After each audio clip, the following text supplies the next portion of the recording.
नमस्कार बंधुरा, आमी रमा बेंगली रंधनशाला चैनेले आपनादेर सकलके स्वागत। आमार आजकेर रेसिपि घरोया पद्धतिते सुस्वादु फिश फ्राई। सब समय सब रकम उपकरण आमादेर बाड़ीते थाके ना, ताई खूबई कम उपकरणे आर घरे थाका उपकरण दिए आज बानाबो रेस्टुरेंट स्टाइले सुस्वादु फिश फ्राई। ताहले चलुन देखे नेওয়া যাক সুস্বাদু ফিশ ফ্রাইয়ের এই রেসিপিটি। একদম সহজ পদ্ধতিতে ফিশ ফ্রাই বানানোর জন্য আমি ভেটকি মাছের ফিলে ব্যবহার করছি। আপনারা চাইলে ভেটকি মাছের বদলে বাসা মাছের ফিলে দিয়েও ফিশ ফ্রাই বানাতে পারেন। আমি বাড়িতে কেটেছি তাই শেপটা একটু অন্যরকম লাগছে, আপনারা মার্কেট থেকে কেটে নিতে পারেন। এখন দিয়ে দিচ্ছি 2 টেবিলস্পুন পেঁয়াজের রস, আর দিচ্ছি রসুনের রস 2 টেবিলস্পুন। আমার এই মাছের পাত্রটি প্লেট টাইপের হয়ে গেছে বলে ম্যারিনেট করতে একটু অসুবিধে, তাই আমি প্লেটটা চেঞ্জ করলাম। আমি একটা বোলের মধ্যে মাছগুলোকে নিয়ে নিয়েছি। এখন দিয়ে দিচ্ছি ভিনিগার 1 টেবিলস্পুন। আপনারা ভিনিগারের পরিবর্তে লেবু রসও দিতে পারেন। দিয়ে দিয়েছি স্বাদ অনুযায়ী লবণ, 1 টেবিলস্পুন কাঁচা লঙ্কা বাটা, আর দিয়ে দিয়েছি 2 টেবিলস্পুন আদার রস, আর দিয়ে দেব 1 টেবিলস্পুন গোলমরিচ গুঁড়ো। সব কিছু উপকরণ দিয়ে আমি মাছটাকে ম্যারিনেট করে রেখে দেবো 15 থেকে 20 মিনিট। তবে অনেকেই আদা রসুনের পেস্ট ব্যবহার করে থাকেন, কিন্তু রেস্টুরেন্টে এই পেঁয়াজ আদা রসুনের রস দিয়েই কিন্তু মাছের ফিলেগুলোকে ম্যারিনেট করা থাকে। এটাকে আমি চাপা দিয়ে রেখে দিচ্ছি। এবার দেখুন আমি নিয়ে নিয়েছি ব্রেড ক্রাম্ব। এই ব্রেড ক্রাম্ব আমি মার্কেট থেকে কিনে নিয়ে নিই, আমি বাড়িতেই ব্রেড ক্রাম্ব বানিয়ে নিয়েছি। ব্রেড ক্রাম্ব বানানো খুবই সহজ।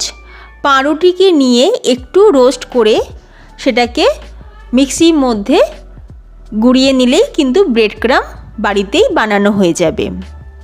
এবার একটা বোলের মধ্যে আমি 2টো ডিম ভেঙে নিয়ে নেব। সামান্য পরিমাণে একটু লবণ দিয়ে ডিমটাকে ফেটিয়ে নেব।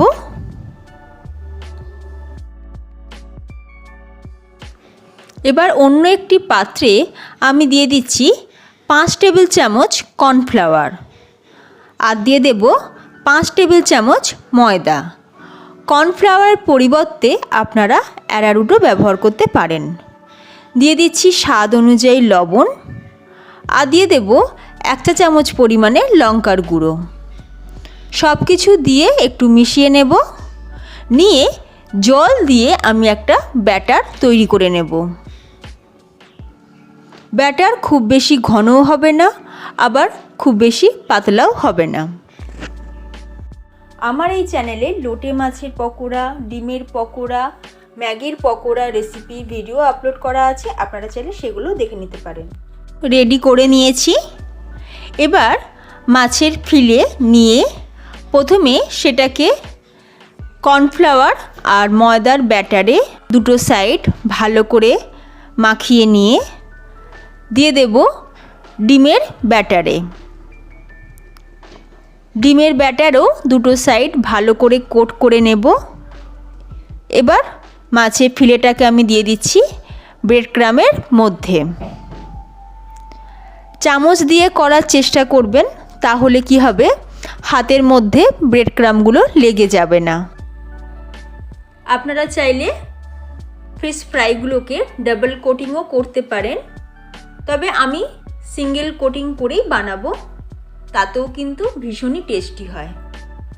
ভালো করে আমি ব্রেড ক্রাম্বগুলোকে মাখিয়ে নিচ্ছি। দেখুন বন্ধুরা, এইভাবে প্রত্যেকটা ফিলেকে আমি রেডি করে নিয়ে আপনাদের দেখাচ্ছি। মাছেতে যে কোটিংটা দেওয়া হলো সেটা খুব ভালোভাবে সেট হওয়ার জন্য আমি মাছের ফিলেগুলোকে ফ্রিজারের মধ্যে 15 মিনিট রেখে দেব।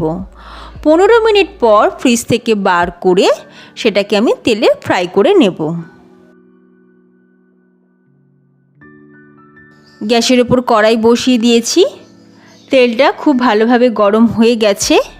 এখন গ্যাসের ফ্লেমটা একদম লোতে করে দিয়ে আমি একে একে মাছের ফিলেগুলোকে ফ্রাই করে নেব।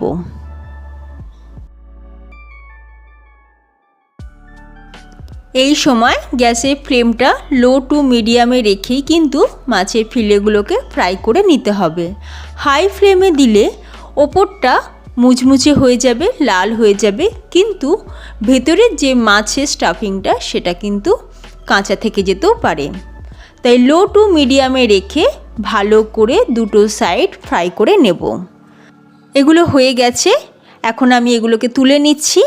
বাকি যে মাছের ফিলে রয়েছে সেগুলোকেও ফ্রাই করে নেব। সব মাছের ফিলেগুলোকে ফ্রাই করে নিয়ে আমি আপনাদের দেখাচ্ছি।